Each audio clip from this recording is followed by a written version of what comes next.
Mi nombre es Juan Carlos Pozo, como mencionó el colega.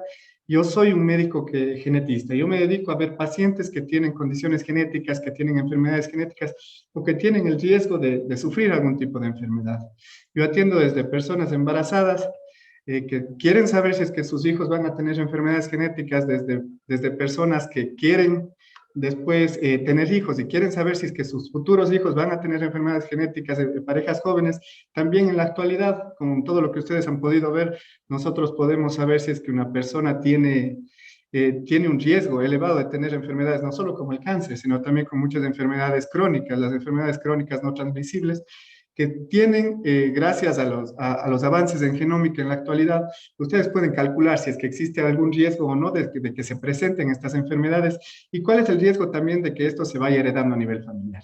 Agradezco a los organizadores del curso por la invitación y bueno, comenzamos. Entonces, hoy vamos a ver cuál es la utilidad clínica de la genética y genómica en oncología. Bueno, hablando un poco de generalidades, esto es solo para comenzar un poco la exposición. Todos hemos escuchado del cáncer. O sea, al final el cáncer es producido por muchas causas. En el pasado se le tenía como la causa principal el hecho de las causas ambientales a la final. Todos hemos escuchado de la radiación, de la contaminación, de todas estas comidas procesadas con los nitritos, con todos estos subproductos químicos que pueden aumentar el riesgo de presentar cáncer. Lo que pueden presentar también es aumentar el riesgo de que exista un estrés oxidativo a nivel celular. Y al aumentar el estrés oxidativo, esto va a generar que las células se inflamen de forma crónica y ellas tengan un riesgo de presentar este tipo de condiciones como el cáncer. Entonces, todos estos factores siempre se han hablado a lo largo de los años. Sin embargo, la parte genética no fue muy visibilizada, también por falta de herramientas para estudiar esta parte genética. Esto es una diapositiva en realidad de hace 7 años, ¿sí? Aquí vemos que solo la genética ocupa el 5 y el 10% de todas las causas de cáncer. La mayor parte, del 90 al 95%, era conformada por la dieta, por el tabaco, infecciones, obesidad, alcohol, y radiación solar. La presencia no solo de radiación solar, sino de rayos X a nivel de los hospitales, también el efecto de los metales pesados, el efecto de muchas sustancias también que tienen los alimentos y que tienen los alimentos y que tienen también muchos subproductos que utilizamos nosotros, ¿sí?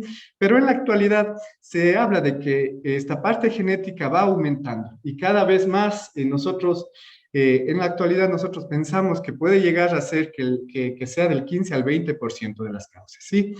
¿Por qué? Porque simplemente ustedes pueden tener en la misma persona todos estos tipos de exposición, pero esa exposición no causa cáncer en todas las personas, solo en algunas personas. Entonces, nosotros aquí hablamos de cierto grado de susceptibilidad. Es decir, existe ya en el mapa genético que nosotros llevamos cierto grado de tendencia a presentar esto a nivel molecular. Es por eso que hay personas que superan los 100 años de edad, 100, 120 años de edad y jamás presentaron un proceso de neoplasia, ¿sí? Entonces, bueno, una forma fácil de clasificar la parte genética de estas enfermedades es saber si es que el cáncer es esporádico, si es que es hereditario o si es familiar. Ustedes ven aquí la parte esporádica. La parte esporádica llega del 70 al 80%. Es decir, que la parte ya hereditaria, la parte que tiene que ver ya con nuestros genes, subió ya un 20%, ¿sí? Y si es que nosotros sumamos la parte hereditaria con la parte familiar, nosotros estamos hablando aproximadamente del 30% de los causales del cáncer. ¿Qué es esporádico? Es simplemente que aparece en una persona en la familia, ¿sí? No hay antecedentes, no se sabe si es que eso había antes en la familia y simplemente apareció. Eso no se debe confundir con lo que pasa fácilmente en nuestras comunidades y lo que pasa también en nuestras poblaciones, porque hace algunos años el diagnóstico de cáncer no era muy habitual en nuestro país y eso hace que normalmente las personas no sepan si es que sus antepasados fallecieron por cáncer o simplemente nuestros antepasados también fallecían de una edad más temprana. El cáncer es mucho más común por sobre los 50 años de edad, ¿sí? El cáncer familiar. El cáncer familiar es cuando nosotros encontramos varios tipos de cáncer en varias generaciones. Puede ser de forma dominante, es decir, de forma de forma vertical en todas las generaciones, de forma recesiva puede ser, o de forma más bien horizontal en todas las generaciones. Estamos hablando de hermanos, primos, etcétera, etcétera. Y el cáncer hereditario es, en cambio, cuando aquí ya presenta un patrón. Es decir, el cáncer familiar se diferencia del cáncer hereditario en que el cáncer familiar puede o no presentar este patrón, pero en el cáncer hereditario este patrón es real, ¿sí? El cáncer familiar también nosotros podemos presentar tal vez un cáncer de páncreas, en la siguiente generación cáncer de mama, cáncer de ovario, y en la siguiente generación un cáncer de próstata. En la actualidad nosotros sabemos que tienen relación, ¿sí? Hace algunos años simplemente se veían como procesos estocásticos que no tenían nada que ver con la parte genética del paciente. Pero en la actualidad ya conocemos varios genes que tienen relación con estos tipos de cáncer. Entonces, aquí nosotros vamos a hablar de agregación familiar. ¿Qué significa esto de agregación familiar? Lo que les comentaba, que en una familia existan varios tipos de cáncer, sea el mismo cáncer o sean diferentes tipos de cáncer. Todo esto a nosotros nos da, digamos, un puntaje, un criterio para nosotros poder pensar que podría ser un cáncer hereditario, ¿sí? Y a la final, ¿qué es hereditario? Que nosotros vamos a presentar unas mutaciones en la línea germinal. ¿Cuál es la línea germinal? Es la línea que nosotros presentamos desde que nos estamos formando, desde que se está formando el huevo cigoto y después se va formando nuestro cuerpo ya de forma posterior en los siguientes divisiones celulares. Entonces, esto hace que a nivel general todas las células de nuestro cuerpo presenten estas mutaciones. Esto es algo muy común cuando nosotros hablamos tal vez del retinoblastoma. Nosotros en el retinoblastoma, nosotros sabemos que ahí hay la teoría del doble golpe. Es decir, nosotros ya nacemos con digamos, con una predisposición a desarrollar el retinoblastoma, que es el primer golpe. Y el segundo golpe es más bien un proceso ambiental que lo que va a causar es que a nivel celular se produzca una mutación y esto haga que se produzcan estos tipos de cáncer. Entonces, todo esto nos habla a nosotros de que existe cierto grado de herencia, ¿sí? Esto nosotros también tenemos que tener mucho en consideración dentro de nuestras comunidades. En realidad, si nosotros nos ponemos a revisar bibliografía, siempre hablan de la endogamia, de la consanguinidad. En otras poblaciones siempre hablan de cáncer en las poblaciones judías askenazís, u otras poblaciones también de Asia. Sin embargo, nosotros aquí en Latinoamérica tenemos una gran consanguinidad, una gran endogamia en nuestras comunidades. Producto de eso es de que nosotros aquí en el país tengamos varias comunidades con no solo enfermedades con síndromes de cáncer, sino también con enfermedades sindrómicas, como el síndrome de Laron, que no sé si han escuchado todos ustedes. Eso es un tipo de enanismo que nosotros tenemos en el sur del país, en la parte del ojo. Y eso es causado porque a la final en esta zona no es que sean todos familiares, sino lo que pasó es que simplemente llegó, bueno, según los estudios genéticos, se sabe que es una mutación que vino de España. Llegó allá alguna persona con esa mutación, es una persona que se quedó ahí, simplemente tuvo varios hijos, sus hijos tuvieron varios hijos y en las siguientes generaciones comenzaron a desarrollar este tipo de enfermedad. Pero eso era simplemente porque se iban juntando nuevamente sus hijos, es decir, sus descendientes. Y ellos simplemente no saben. Entonces, muchas veces es hasta ofensivo preguntar si es que existe algún grado de consanguinidad. En las comunidades cerradas no conocemos esto. Tal vez cuando ustedes ya salgan a la comunidad, o tal vez los profesionales que ya hayan salido a las comunidades, pueden darse cuenta que si ustedes pasan por una escuela en una comunidad, ustedes van a encontrar que el mismo apellido, que los mismos 2 o 3 apellidos se repiten casi en todos los estudiantes de las escuelas. Y eso pasa en muchas de las comunidades rurales del país. Aquí hablamos de un riesgo bastante alto, ¿sí? Listo. Penetrancia significa de que ustedes pueden tener esta mutación en este gen, pero pueden presentar o no la enfermedad. Esto es muy común, ¿sí? No solo en el cáncer, en otros tipos también de enfermedades tumorales como la neurofibromatosis. Hay algunas personas que tienen neurofibromatosis, que tienen unas masas en el cuerpo y que tienen unas manchitas café con leche. Sin embargo, sus hijos que tienen la misma mutación tienen máximo unas manchitas café con leche. Otros tienen la misma mutación, pero no presentan nada. Esto significa penetrancia, es decir, el gen le puede afectar o no le puede afectar. Y esto se puede calcular. La expresividad variable más o menos va por ese lado también. Es decir, yo tengo una mutación del gen y otra persona tiene la misma mutación del gen. Sin embargo, los que tenemos la misma mutación del gen presentamos cosas diferentes. Como un ejemplo, hablamos del síndrome de Marfan. Las personas que tienen síndrome de Marfan es una condición que de las personas que se vuelven bastante altas, bastante elásticas y suelen tener problemas cardíacos. Hay algunas personas que presentan estos problemas cardíacos. Otros simplemente son personas que son bastante largas. Otros más bien presentan un tipo de elasticidad a nivel de la piel. Y otros presentan algún tipo más bien de problema ocular. Pero todo esto es la misma causa. Es decir, el gen puede actuar en diferentes tipos celulares, de forma diferente. Lo mismo nos va a pasar con el cáncer. Y algo muy común de esto es las mutaciones del BRCA. ¿Sí? Nosotros con las mutaciones del BRCA, del famoso BRCA que se habla para cáncer de mama, está descrito que esto presenta, el BRCA1 y el BRCA2 presenta un riesgo elevado de presentar cáncer de mama. También puede presentar un riesgo elevado de presentar cáncer de ovario. También está descrito que puede presentar cáncer de próstata. Y está descrito también que puede presentar cáncer de páncreas. Entonces, teniendo la misma mutación del gen, esto hace que tenga una expresividad variable. ¿Sí? ¿Por qué? Porque estos genes lo que hacen es aumentar la susceptibilidad.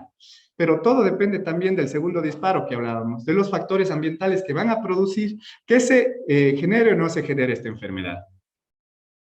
Entonces, hablemos un poco del cáncer hereditario. Bueno, en la actualidad se han descrito aproximadamente 50 tipos diferentes de síndromes, ¿sí? Los más comunes son los que les pongo ahí en la pantalla. Van a escuchar ustedes del síndrome de Li-Fraumeni, que es una mutación del gen TP53 que produce la proteína P53, que es un supresor tumoral. También van a hablar tal vez o escuchar tal vez del síndrome de Cowden, que es una mutación también de otro supresor tumoral que se llama el PTEN. También existen varios tipos de enfermedades que nos afectan más bien a las helicasas. También otras enfermedades, como hablábamos también del retinoblastoma hace un momento. Entonces, hay varios tipos de enfermedades que son causadas por estos genes. Pero la diferencia de estas enfermedades con las otras enfermedades que causan más bien susceptibilidad es que estas enfermedades presentan una forma fija de herencia. Es decir, padres, hijos, nietos, ¿sí? Van presentando todos este tipo de enfermedad. ¿Listo? Listo. En cambio, nosotros cuando hablamos de un cáncer familiar, algunos presentan y otros no. ¿Ya? Ya. Les hablaba del famoso TP53. El que produce es la famosa proteína P53 que para hacerles acuerdo a todo es una proteína que actúa dentro del ciclo celular. Tiene varios procesos dentro del ciclo celular, ¿sí? En la fase G1, en la fase S, en la fase G2, en la fase de la mitosis también. Aquí lo que hace simplemente es una proteína que va activando otras proteínas cuando alguna célula está dañada, cuando el ADN está dañado. Y lo que produce es que estas proteínas se mueran, ¿sí? O sea, es decir, que estas células que tienen estos daños simplemente lleguen a la apoptosis y se pierden.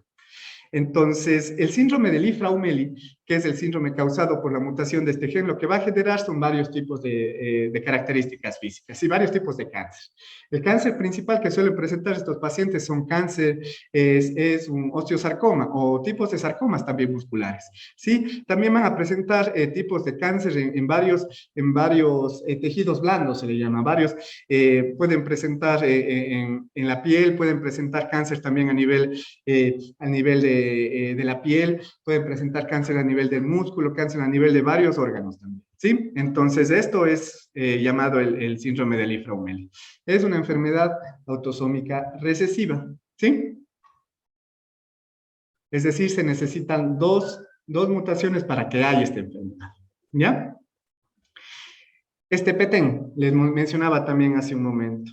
Bueno, este codifica el fosfatidilinositol 3,4,5, trifosfato 3-fosfatasa, etcétera, etcétera, etcétera. Esta proteína lo que hace es ir metabolizando los metabolitos de fosfatidilinositol. ¿Cuál es el problema cuando aparece esta enfermedad, la mutación en este gen? La mutación en este gen nos va a producir a nosotros una enfermedad que se llama el síndrome de Cowden, ¿sí? Ya vamos a ver los criterios del síndrome de Cowden. Sin embargo, son varios tipos de cánceres diferentes que pueden presentar estas personas. Y no solo van a presentar cáncer, como vemos nosotros en esta imagen, sino van a presentar también varios procesos a nivel de la piel. Entonces, normalmente los niños que suelen ser diagnosticados, que tienen esta enfermedad, suelen ser personas que tienen problemas de la piel, a veces no tienen ellos cejas, a veces no tienen también cabello, y tienen una hipoplasia a nivel cutáneo, es decir, tienen la piel que se desarrolla poquísimo. ¿Sí? Aparte de eso, ellos tienen este riesgo elevado de tener varios tipos diferentes de cáncer. Nosotros vemos aquí el cáncer de mama, el cáncer de tiroides, presentan también varios tipos también un riesgo elevado de presentar cáncer de pulmón, cáncer de próstata, y existen otros criterios. Yo les voy a pedir que vean estos criterios, porque estos criterios van a repetirse también en otros tipos de procesos cancerígenos, como el cáncer de mama y como el cáncer de colon. Es decir, estos criterios menores, como las lesiones tiroideas, el retraso intelectual, paciente con cáncer y retraso intelectual, tiene que hacerse un estudio genético.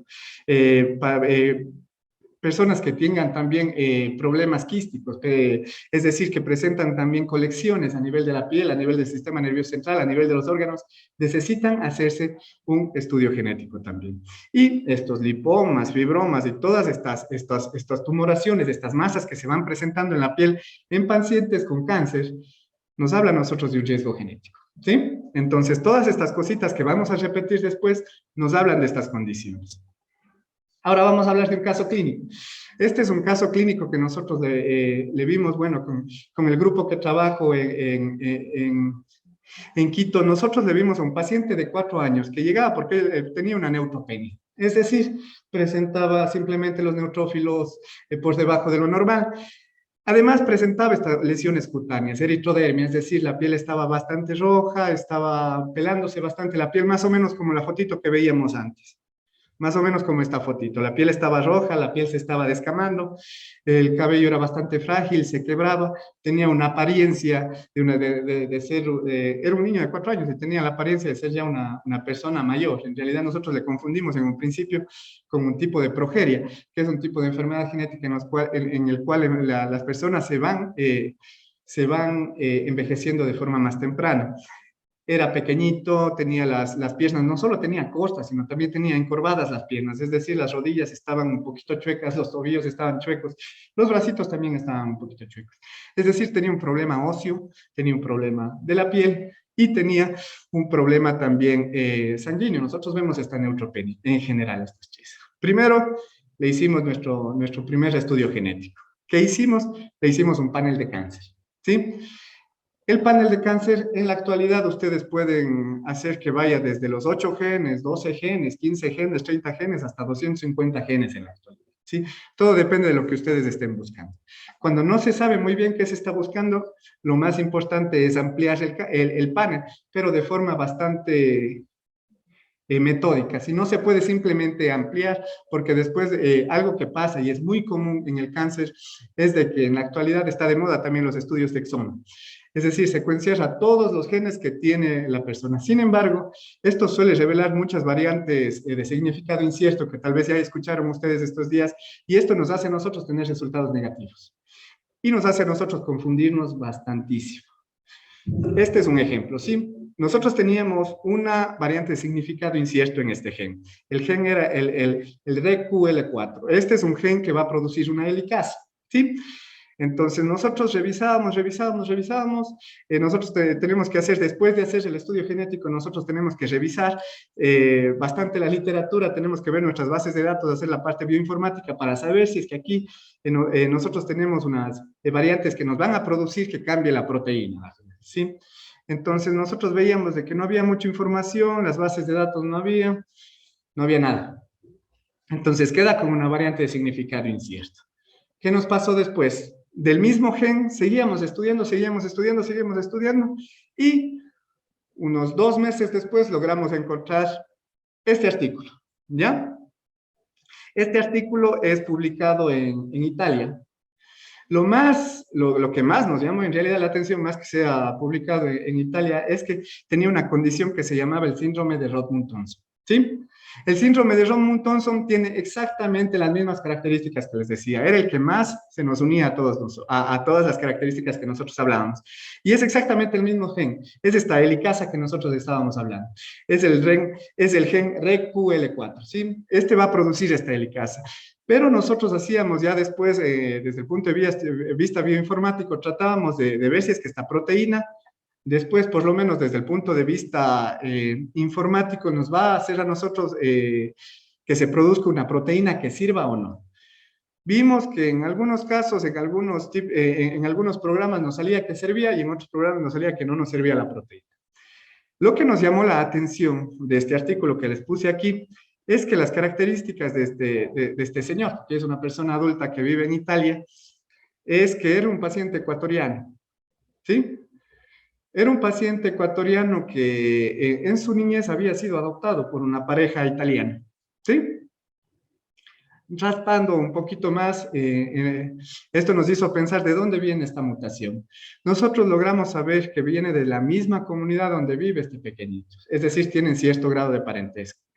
Por razones legales y por respetar también la confidencialidad del señor que vive en Italia y de nuestro paciente por acá, nosotros paramos un poco la investigación más bien de la parte paternal, porque el señor en Italia no quería saber en realidad quiénes eran sus padres ecuatorianos. ¿Listo? Listo. Pero las características físicas eran bastante similares. Es decir, se estaba descamando. Ustedes como ven, el hecho de que tenga poco cabello, el hecho de que se esté descamando la pielcita, nos hace pensar a nosotros que en realidad es ya un viejito, ¿sí? Las progerias se van presentando de la misma forma. Y esta eritrodermia que les mencionaba es esta coloración medio rojiza de la piel y descamativa, ¿sí? Como ustedes se fijan también en ese gráfico de ese paciente que se le ve de pie, ustedes pueden ver los brazos y las piernas que son bastante delgaditos. Y si se fijan, las rodillas están viradas para adentro. Entonces, tenía muchas características muy similares a nuestro paciente. En la actualidad, nuestro paciente tiene este diagnóstico. ¿Cuál es el problema? El problema es que esta condición causa un tipo de síndrome a nivel pediátrico, en edad pediátrica, que produce cáncer después.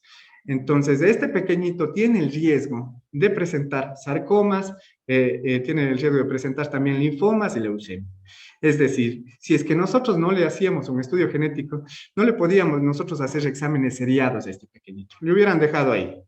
En la actualidad, este pequeñín tiene unos exámenes, digamos, de cabeza a los pies cada 3 meses, por el riesgo alto que tiene de presentar cáncer. El cáncer que se diagnostica pronto es un cáncer que se cura. Entonces, esa es la idea. Por eso también que todos estos síndromes genéticos que pueden producir cáncer tienen que ser conocidos. ¿Listo? Listo. Y esto es ya con tipos de cáncer que nosotros veíamos que son hereditarios, es decir, que siguen nuestro árbol genealógico de forma horizontal o de vertical, como les mencionaba, ¿sí? Ahora, cáncer familiar. En la actualidad ya los estudios genómicos, la secuenciación masiva nos ha permitido en realidad conocer cuáles son los riesgos para varios tipos de cáncer. Entre estos, el cáncer de próstata, el cáncer de colon, el cáncer de tiroides, el cáncer de piel, el cáncer gástrico, el cáncer de pulmón, también las leucemias y los linfomas en edad pediátrica y también en personas adultas y el famoso cáncer de mama. Nosotros vamos a centrarnos a razones de tiempo solo en dos, en el cáncer de mama y en el cáncer de colon. ¿Por qué nos vamos a centrar en esto? Porque son los que tienen una prevalencia muy elevada en la población ecuatoriana, ¿sí? Y a la final, si ustedes se ponen a revisar guías internacionales de estos dos tipos de cáncer, es la que mayor tipos de estudios poblacionales y estudios genéticos se realizan para saber cómo se van conformando. Es decir, estos dos tipos de cáncer que son muy comunes, se ha visto que existe una susceptibilidad muy elevada. Y ya salgamos de la idea de que solo el BRCA o el BCRA1 o el BCRA2 sirve para cáncer de mama. En la actualidad ya están descritos más de 30 genes que tienen relación con el cáncer de mama. Y todos esos nos dan a nosotros un significado numérico, es decir, uno tiene el 90% de riesgo, el 80% del riesgo, el 70% o el 50% o mucho menos. Esto nos hace a nosotros planear de una forma muy diferente cómo tenemos que hacer los seguimientos de estos pacientes y si es que estos pacientes ya tienen cáncer, cómo nosotros vamos a ver después, cómo vamos a tratar a estos pacientes de forma adecuada para que estos estudios genéticos sirvan en realidad. ¿Listo? Listo. Bueno, les mencionaba un poco de cómo se ha comportado el cáncer en el Ecuador. Si ustedes se fijan en el grafiquito, breast cancer, el cáncer de mama, es el cáncer que se presenta con una mayor cantidad en población ecuatoriana, ¿sí? Si es que el cáncer de mama se presenta con una mayor cantidad de población ecuatoriana, llama muchísimo la atención la poca cantidad de estudios genéticos que se hacen de cáncer de mama en los pacientes aquí en el país, ¿sí? Ni en el sector público ni en el sector privado se acostumbra a hacer estos tipos de exámenes. En otros países, en otros tipos ya de digamos, en otras economías, ya se realizan estudios seriados a todas las personas que tienen cáncer de mama, ¿sí? A todas las personas que tienen cáncer de próstata, a todos los que tienen cáncer de colon. Sin embargo, nosotros que tenemos un poquito de recursos un poco más limitados, sí necesitamos saber a qué pacientes debemos hacerles y a cuáles no. No deberían hacerse tampoco a todos los tipos de pacientes. Una persona con cáncer de mama que presente cáncer de mama después de los 70 años, me hace pensar muy poco en que sea un cáncer genético, ¿sí? Si es que no tiene otros tipos de marcadores. En los hombres, ustedes como ven, el cáncer número 1 es el cáncer de próstata, ¿ya? Eso pasa aquí, en la China y en todo el mundo. Sin embargo, el cáncer de próstata también tiene un componente hereditario. Sí, es mucho menor al cáncer de mama, pero sí tiene componente hereditario. Es decir, si es que alguien presenta cáncer de próstata de un tipo celular diferente al habitual, o cáncer de próstata a una edad muy, muy temprana, o tiene muchos familiares con cáncer de próstata, tiene que realizarse un estudio genético, no nos queda más, ¿sí? Igual con el cáncer de tiroides.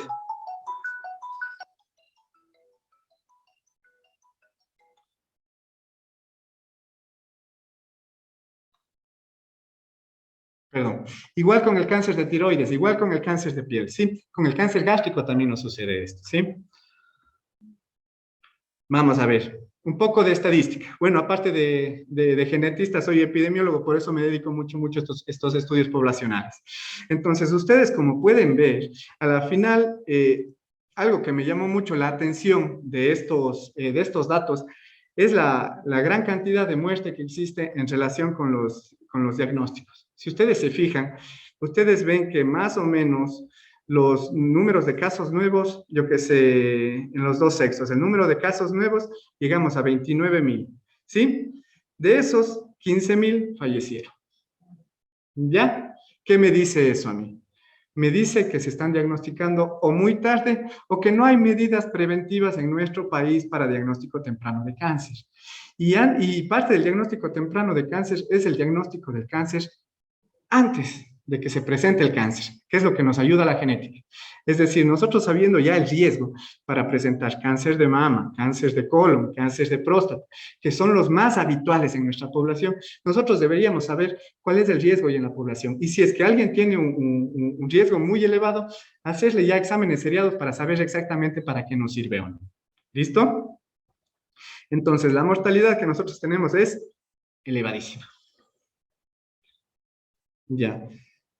Bueno, vamos a hablar un poco ya de la valoración genética. ¿Qué tengo que saber? Bueno, vamos a hacernos 4 consideraciones generales, es decir, vamos a saber cómo las enfermedades y las afecciones hereditarias pueden afectar al paciente y la familia. Nosotros tenemos que saber si es que nuestro paciente va a afectarse, si es que la familia va a afectarse y cómo nosotros vamos a hacer exámenes y son necesarios hacer esos exámenes por el bien de nuestros pacientes o de sus familias, ¿sí?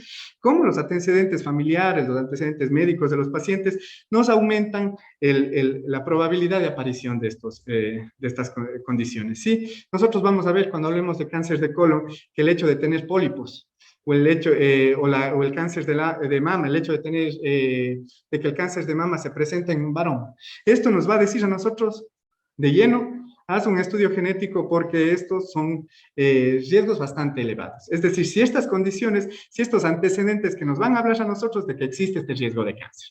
¿Qué pruebas genéticas puedo hacer? No todo es exoma. Eso es lo que les mencionaba en un momento. No todo es hagan genoma completo, que suelen pedir también a veces. no se hace así en genética. Si nosotros tenemos que saber exactamente qué vamos a buscar. Si yo tengo un problema de leucemia o de linfoma, tal vez me sirva a mí mejor los estudios de citogenética molecular, tal vez hacer un estudio de FISH, de fluorescencia in situ, o hacer un estudio de CGH array, o hacer simplemente un cariotipo que tenemos más a disposición. Entonces, nosotros vamos a escoger el examen en dependencia de las características del paciente. No a todos es exoma, no a todos es genoma, ¿sí? Entonces, ustedes tienen que saber eso también. ¿Ya? ¿Y qué decisiones? ¿Cómo, si es que yo le hago este examen, ¿para qué me va a servir? ¿Sí? Simplemente, y pasa muchas veces que se les, más en otros lugares donde los pacientes tienen acceso a muchos de estos exámenes por correo o por teléfono. Simplemente se hacen un examen y les llega un resultado que dice, usted es portador de esto, de esto, de esto, de esto, de esto, de esto, de esto, de esto, la gente se aterra. ¿Sí? Porque no saben en realidad qué significa. Entonces, nosotros cuando hagamos estudios genéticos, cuando hagamos todos estos tipos de exámenes especiales, nosotros tenemos que saber qué vamos a hacer con el paciente, ¿sí? Si es que esto nos va a servir de algo o si no, no pido exámenes. ¿Listo? Listo. Ya. ¿Qué pacientes necesitan hacerse una valoración genética? Todo paciente que tenga cáncer en edad temprana. Todo paciente que tenga cáncer en algún órgano, sea el cerebro, sea el hígado, sea los pulmones, sean bueno, cualquier parte del tubo digestivo. Si es que presenta antes de los 50 años de edad, ustedes tienen que hacer estudios genéticos, ¿sí? Todo cáncer en edad temprana tiene que hacerse. Todo cáncer temprano nos habla a nosotros de una susceptibilidad. El hecho de que se presente después de los 50, después de los 60, después de los 70 años, nos habla a nosotros muchísimo menos de que es una causa genética. Es decir, fue ya todo el ambiente que vivió rodeando a esa persona que le afectó. Sin embargo, todo cáncer temprano tiene que hacerse un estudio genético. Cuando una persona tiene múltiples cánceres, es decir, al un año presenta cáncer de tiroides, que suele presentarse también en jóvenes. A los 40 años presenta cáncer de mama. Después, a los años, le diagnostican tal vez cáncer de colon. Entonces, todas estas cosas nos hablan a nosotros de un riesgo. Todos estos tipos de cáncer que yo les hablé hace un momento son cánceres que tienen genes que les van a activar ciertos procesos celulares y todos estos cánceres tienen que ver, aunque sean de órganos diferentes. Es decir, ustedes tienen los mismos genes en cada una de las células de sus cuerpos. Solo que algunos actúan en un lugar, otros actúan en otro y otros actúan en otro.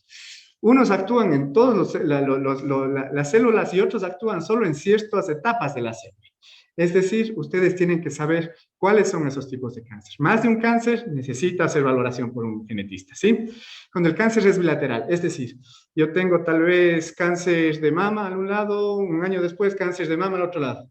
Cáncer renal al un lado, años después cáncer al otro lado, ¿sí? Igual con el cáncer testicular. Todos estos órganos que nosotros tenemos que son pares, cuando presentan estos cánceres, necesita ser valorado por un genetista para saber si es que existe este riesgo de presentarse, ¿sí? Cuando hay agregación familiar o herencia, de esto ya hablamos. Es decir, que en una, dos o tres generaciones presenten varias personas cáncer, así no sea el mismo cáncer, ¿sí? Así se salte una generación, o así alguna persona no tenga y la hermana sí tenga, tiene que hacerse un estudio, ¿sí? Para saber qué es lo que está pasando. Más cuando hay esta agregación y es en edad temprana, ¿sí? Entonces, todas estas cositas que nosotros vemos se van también sumando. Cuando hay tumores rarísimos, bueno, hay el tumor de Wilms, el famoso tumor también de células de la corteza suprarrenal. Hay también algunos algunos tipos de, digamos, celulares que se presentan que no son muy comunes, el cáncer medular de tiroides. Entonces, existen muchos tipos de cáncer que no son comunes. Si es que estos son raros, yo sí recomiendo también hacer una valoración genética, ¿sí? La presentación inusual de un cáncer, es decir, que un cáncer no crezca de la forma que nosotros estamos pensando, de que un cáncer no esté como se pensaba que tiene que ser. Tal vez que un tumor que nosotros pensábamos que es un tumor benigno, después vaya creciendo y se transforme en un tumor maligno. O un cáncer que nosotros pensábamos que es de un tipo celular, tal vez de células, yo qué sé, de células hepáticas, ustedes se encuentran en otros órganos, tiene que hacerse un estudio genético. ¿Sí? Ya. Cuando, les decía, cuando son procesos celulares, cuando son, nosotros hacemos el estudio de histología y salen, digamos, variantes raras de los genes, ya sean adenocarcinomas, adenomas en próstata, adenomas en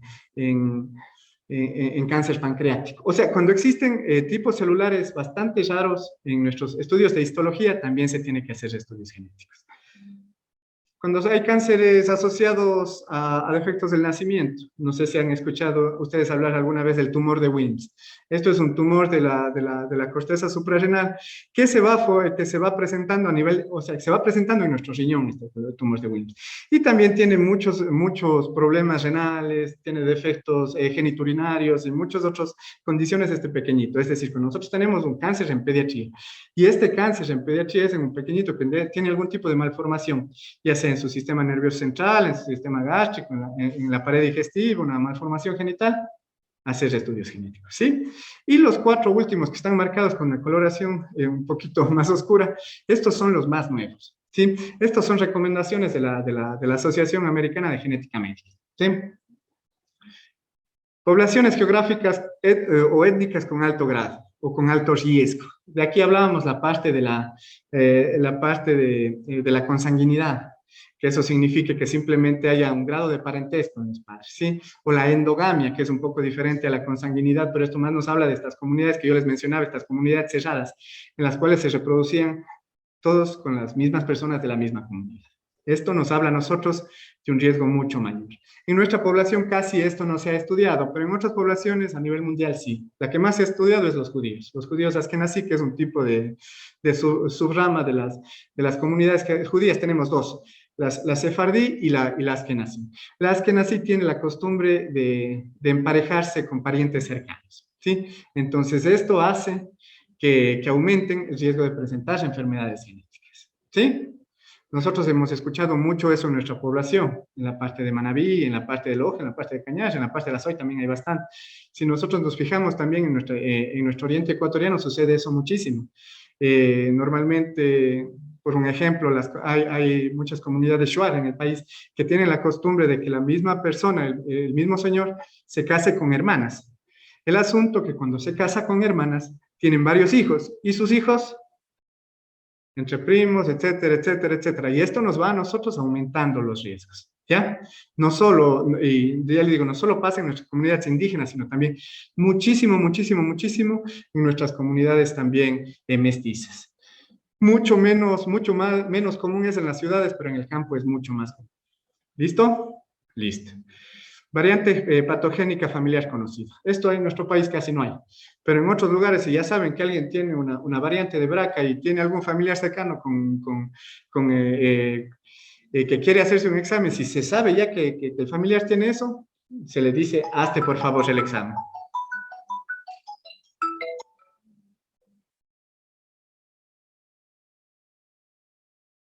Listo.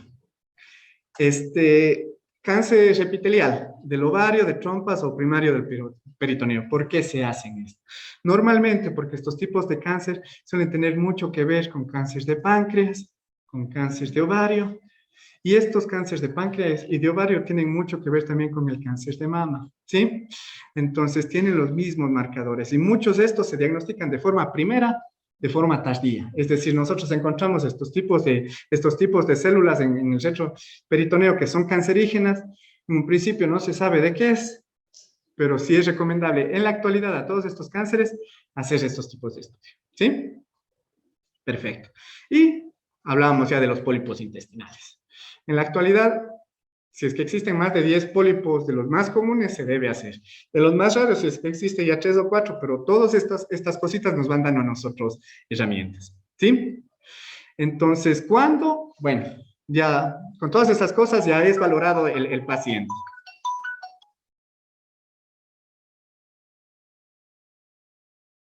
Bueno, apaguemos mejor. Con todas estas cosas ya es valorado el paciente. Y ahora después nosotros, ¿qué hacemos? Vemos si es que ya sabemos, vemos si es que hay antecedentes en la persona, si es que tuvo algún tipo de enfermedad antes, veo si hay algún tipo de enfermedad en la familia, si es que hay algo en las poblaciones que nos puedan a nosotros llamar la atención. Vemos si es que nosotros tenemos que saber si es que el tipo de prueba que yo estoy realizando es una prueba que me sirve. Es decir, yo tengo algunos tipos de cáncer en los cuales los estudios genéticos todavía no tienen mucha validez. Si yo hago esto en un glioma, en un cáncer del sistema nervioso central, no voy a tener muchos resultados. ¿Sí? Entonces, yo para hacer estos exámenes tengo que saber si estos exámenes sirven. ¿Sí? Y no sirven para todos los tipos de cáncer. Tengo que saber si es que esto va a afectar el diagnóstico, es decir, nos va a servir no solo para diagnosticar al paciente, sino también para diagnosticar a la familia. Si es que me va a servir para buscar otros tipos de cáncer, si es que me va a servir también para cambiar el manejo. Si es que yo sé de que mi paciente tiene alto riesgo de presentar, tiene cáncer de mama, y ya le estamos tratando, tiene alto riesgo de presentar cáncer de mama y de ovarios, y ya no quiere tener descendencia, en algunos lugares del mundo se opta ya por una mastectomía bilateral y sacar también los ovarios, ¿sí? Eso es bastante discutido, ¿sí? Normalmente lo que se hace es hacer valoraciones frecuentes. Sin embargo, en otros lugares se hace más bien las mastectomías bilaterales. Todos han escuchado de Angelina Jolie y la decisión de ella por tener una prueba positiva de BRCA de hacerse una mastectomía, ¿sí? Ya, y nosotros también sabemos saber que un resultado positivo en un paciente tiene que ver con sus familiares. Es decir, la mejor recomendación que nosotros podríamos decir a un paciente que tenga un resultado positivo es hable con su familia, ¿sí? Coménteles esto a su familia y dígales que se hagan exámenes, para saber el riesgo de ellos, porque así podemos estar salvando muchas vidas. Ya vimos cómo es el diagnóstico tardío en nuestro país y lo que genera también esta mortalidad tan elevada. El cáncer de mama hablábamos, ¿sí? Todo cáncer de mama en personas que tengan menos de 50 años requiere hacerse un estudio genético. Mi recomendación no es hacer un examen. Mi recomendación es hacer un panel para cáncer de mama. No solo BRCA, tampoco, ¿sí? Sino hacer, en la actualidad ya existen paneles de 8 genes hasta 13 genes. Yo no me fuera con más. ¿Sí? ¿Por qué? Porque hay otros genes que tienen que ver, pero me pueden a mí también causar ruido en el sistema, ¿sí? Entonces, nosotros cuando escogemos los tipos de exámenes, nosotros tenemos que saber para qué nos sirven, ¿ya? Listo. ¿Cuándo hay cáncer de mama en varones? Sí existe. Yo tengo varios pacientes que tienen cáncer de mama, ¿sí? Y que son varones, pero esto es raro. Y el hecho de que tenga un varón, fírmenlo en piedra de que eso suele ser hereditario. Entonces, si es que veo a ese varón que tiene ese cáncer de mama, hagámosle un examen y después hagamos el mismo examen a todos los familiares para saber si es que ellos tienen la misma condición. ¿Listo? Listo. Cuando existe un cáncer de mama triple negativo, estos son estudios que se hacen de histología en nuestros pacientes. Nosotros sabemos, bueno, se buscan aquí receptores. Se busca el receptor HER2, hay receptores también de estrógenos y hay otro receptor que es más bien de prostágenos. Sí, es un tipo de examen de histología. Si es que me sale este tipo de examen de histología que es triple negativo, tengo que hacer en todo paciente que sea menor de 60 años. En la actualidad, en otros países ya se habla, ya les hablaba de un poco de esta subetnia de los judíos, ¿no es cierto?, de los judíos ashkenazí. Ellos tienen esta condición. En ellos, por su condición, ya está recomendado, si es que ellos tienen familias con cáncer de mama, no importa la edad, háganse los exámenes, ¿sí? Yo creo que en realidad, bueno, son personas que también tienen muchos recursos, ¿no? Y ellos han podido hacer estos exámenes en nuestras poblaciones, pero si es que vieran la consanguinidad que nosotros tenemos aquí en el país, yo con cualquier persona en nuestro país que tenga cáncer de mama, yo les recomendaría hacer un examen a los familiares, ¿sí? Más cuando es menor de 60 años, ¿listo?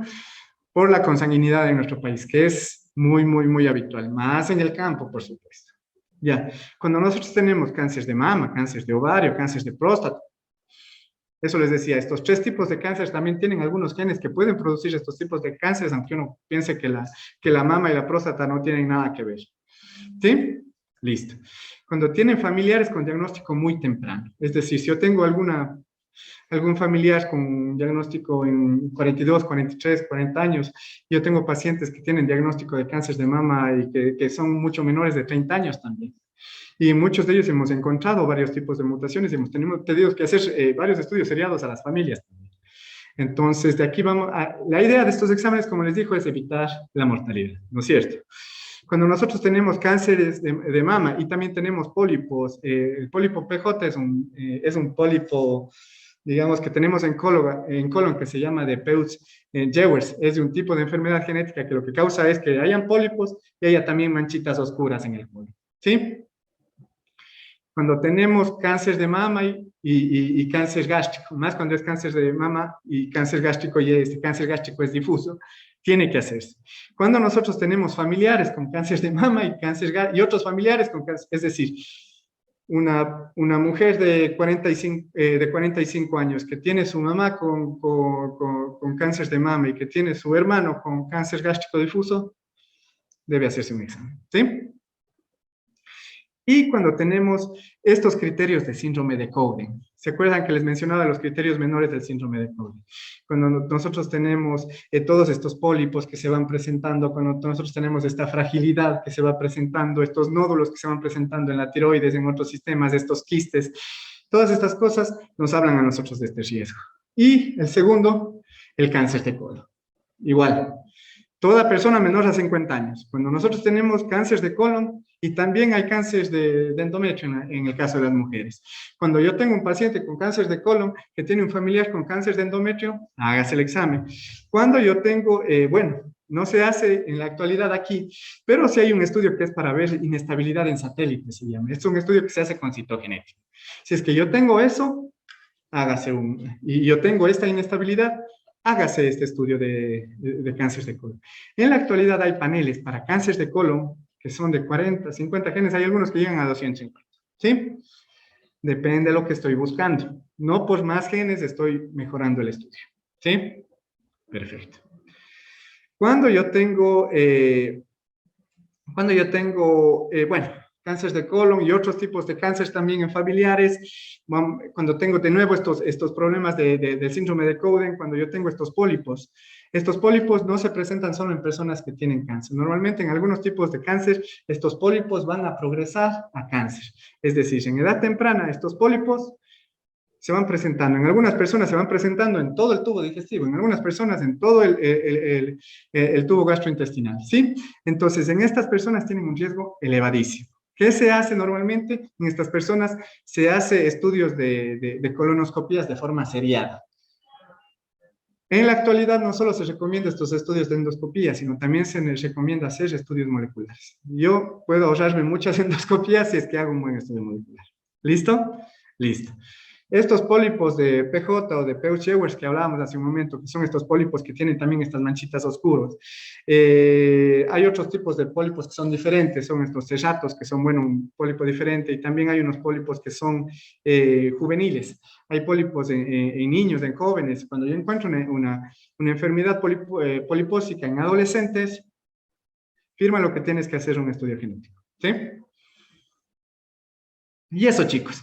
Entonces, podríamos pasarnos de largo hablando de todos los tipos de cáncer. Esto es bastante largo.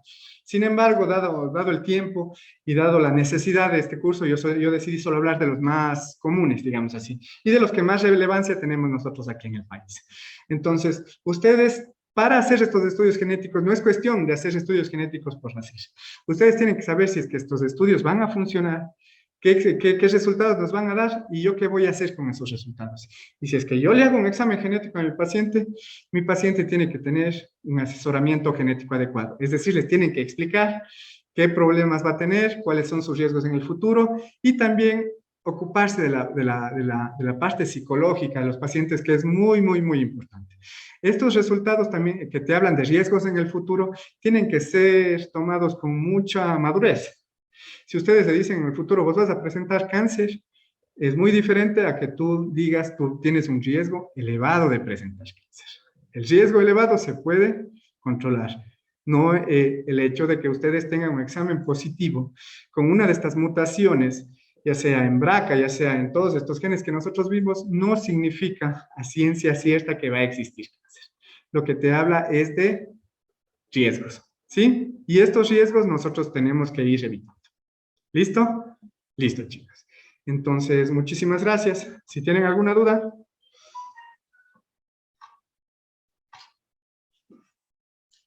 Muchísimas gracias, doctor Juan Carlos. Tenemos unas preguntas en el chat. De los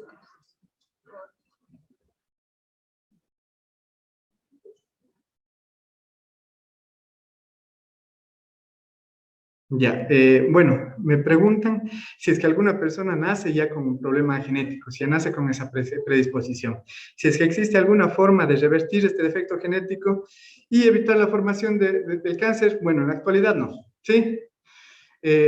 Tal vez ustedes han de haber leído lo más actual que se está utilizando es el famoso CRISPR-Cas, que es un tipo de tecnología que nos sirve a nosotros para edición genética, ¿sí? Pero es un tipo de tecnología que está actualmente solo en investigación.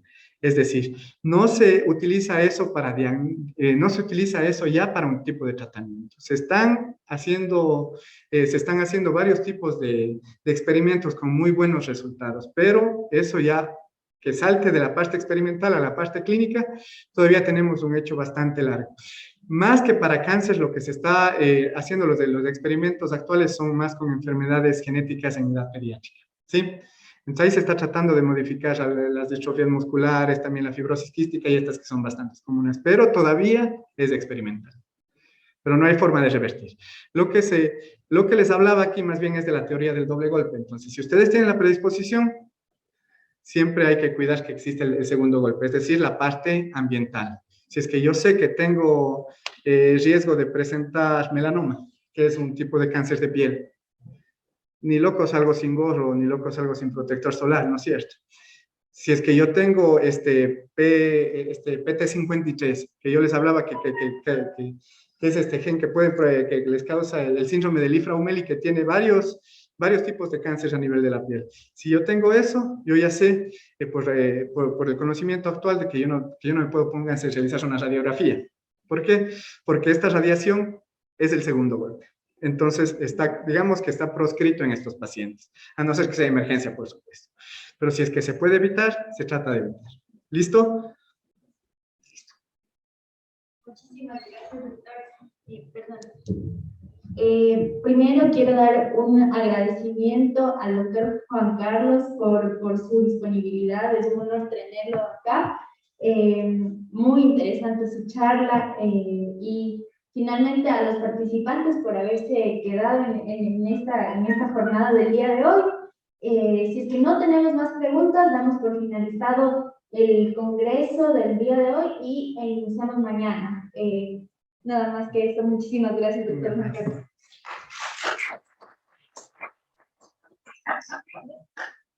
Acá hay una pregunta. ¿Sí? ¿Cómo sacarle?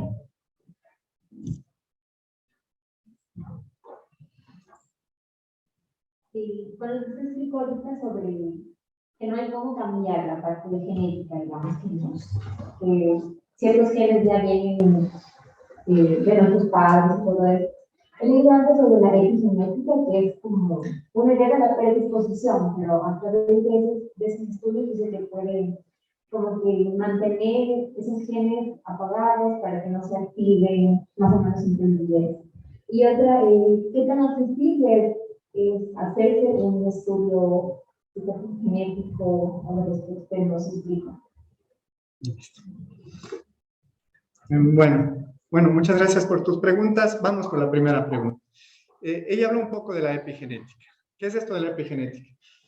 Más o menos desde finales del 2010 se comienza a desarrollar este tipo de tecnología, estos tipos de estudios epigenéticos. ¿Qué es la epigenética? La epigenética funciona como un sistema de encendido y apagado de genes. Es decir, es la forma en la cual nuestros genes se van adaptando al ambiente. Es como un sistema de conexión de genes para que estos genes vayan actuando en dependencia de las características ambientales. En otras palabras, si es que yo vivo en la costa. Yo vivo en la costa a una mayor presión de oxígeno, ¿sí? Ya tengo una mayor presión de oxígeno y tengo una dieta muy diferente a la que yo tengo acá en la sierra. Para cambiar y activar los genes que yo tengo allá, que se están, que se están actuando de cierta forma, y yo llegar a este lugar, yo vivir acá en Cuenca, más o menos ustedes necesitan que su cuerpo pase de 6 a 9 meses para que hayan los primeros cambios, ¿sí? Estos son como procesos epigenéticos. ¿Cuáles van a ser los primeros cambios? Hay algunos genes que tienen que ver con la eritropoyetina, es decir, que su cuerpo va a producir más glóbulos rojos, ¿sí? Estos ya están muy descritos. Hay muchos estudios de estos epigenéticos que son muy interesantes. Lo más actual en este momento para estudios, ¿sí? Que tienen que ver con el hecho de que estudian la hambruna en la Segunda Guerra Mundial. Entonces estudian la hambruna en la Segunda Guerra Mundial y ven que las siguientes generaciones lo que presentan es una condición más bien a una predisposición excesiva al desarrollo de problemas de obesidad y al desarrollo de problemas de diabetes. No tiene que ver solo con que tienen más comida, ¿sí? Sino ya se quita, digamos, este sesgo de que exista mayor comida y se ve que en realidad lo que pasó es que en estas poblaciones en las cuales no hubo comida, su cuerpo comenzó a metabolizar diferentes los alimentos. Y este metabolismo diferente de los alimentos se heredó en las siguientes generaciones. Entonces, las siguientes generaciones ya no pueden consumir la misma cantidad de elementos porque van a sobrecargar a sus células. Y esta sobrecarga a sus células va a generar después estos problemas de diabetes o estos problemas metabólicos, ¿sí? Eso es uno de esta parte epigenética. Es decir, sí tiene mucho que ver con lo que estábamos hablando. Es el segundo golpe, es la parte ambiental. Es la parte ambiental, es el famoso ambioma, cómo se comporta en relación a nuestro genoma, ¿sí? Sí. La segunda, la accesibilidad de estos exámenes. Lastimosamente en el país no existe un solo laboratorio en el país que haga esos estudios en este mismo país, ¿sí? Es decir, todos los estudios, lo que se hace en lo personal, yo, bueno, les ponía ahí en el laboratorio que estábamos trabajando. En este laboratorio lo que hacemos es hacer la parte de secuenciación fuera del país y nosotros hacer también la parte bioinformática. Es decir, estos estudios de genética tienen dos partes.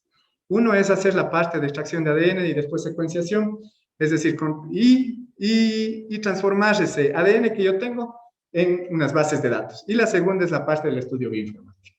Entonces, por razones de costos, aquí en el país se está haciendo solo el estudio bioinformático. Sin embargo, un examen para cáncer de mama debe estar aproximadamente en unos $400, $450, ¿sí? Si es que hay pacientes con resultados positivos, normalmente los estudios a los familiares suele ser mucho más barato, porque yo ya sé exactamente la mutación que estoy buscando, y esta mutación simplemente busco esta mutación, no busco otras mutaciones, ¿sí? Para cáncer de colon igual. Hay paneles amplios para cánceres que se hace y más o menos está costando unos $400, $450. Un estudio de exoma a nosotros nos sale más o menos en unos $800, $900, ¿sí? El exoma ya es todos los genes que los 25,000 genes que tenemos nosotros en nuestra célula, ¿sí? Tienes que escoger. La recomendación es más bien escoger. En algunos casos no. En algunos casos, yo qué sé, en problemas de discapacidad intelectual. Ya estudiando, ya saliéndonos un poco de la parte de cáncer. Si es que yo estoy estudiando discapacidad intelectual o estoy estudiando algunos tipos de malformaciones raras que no tienen pies ni cabeza y no saben exactamente yo qué busco, ahí sí yo busco estudios más amplios. Es decir, hacer estudios de exoma, ¿sí? Hay pacientes que nosotros hemos tenido con estudios de exoma que nos han salido negativos y que nosotros con convenios con otras universidades y con otros, digamos, institutos fuera del país hemos logrado hacer estudios de genoma, que suelen ser bastante costosos. Ya, en estudios de genoma nosotros, en cambio, vemos la parte intrónica, la parte que no se traduce, ¿ya? Entonces, ustedes tienen los genes, tienen exones, intrones, exones, intrones, exones, intrones. Le quitan a los intrones, quedan los exones y esto nos va a producir la proteína. Pero estos intrones también tienen su función. Entonces, con los estudios de genómica se hacen estos, ¿sí? Ya con el estudio de genoma completo. Pero eso no se hace para todos los pacientes, eso se hace solo por investigación, ¿sí? Pero hay muchos resultados positivos. Pero eso sí, lastimosamente sí es demasiado costoso. Eso sí, un estudio de esos $4,000, $5,000.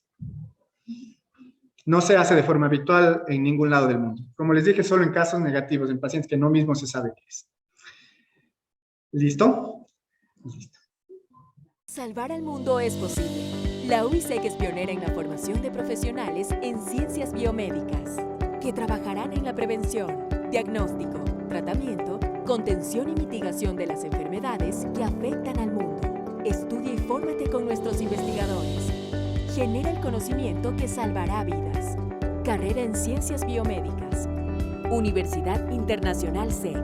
Matrículas abiertas. www.uisec.edu.es. Los hemos visto trabajar sin descanso, comprometidos y solidarios por el bienestar de los demás.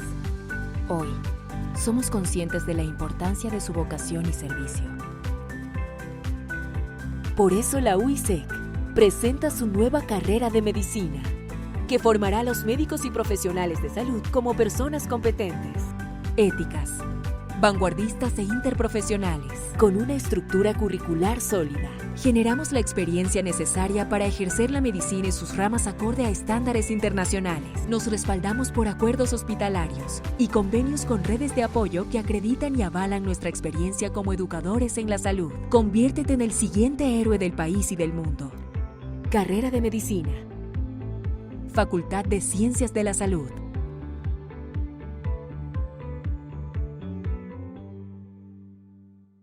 En la UISEC formamos a los profesionales que ayudarán a las personas a sonreír. La carrera de odontología UISEC prepara a odontólogos innovadores y emprendedores que van de la mano con los más altos estándares de calidad internacional.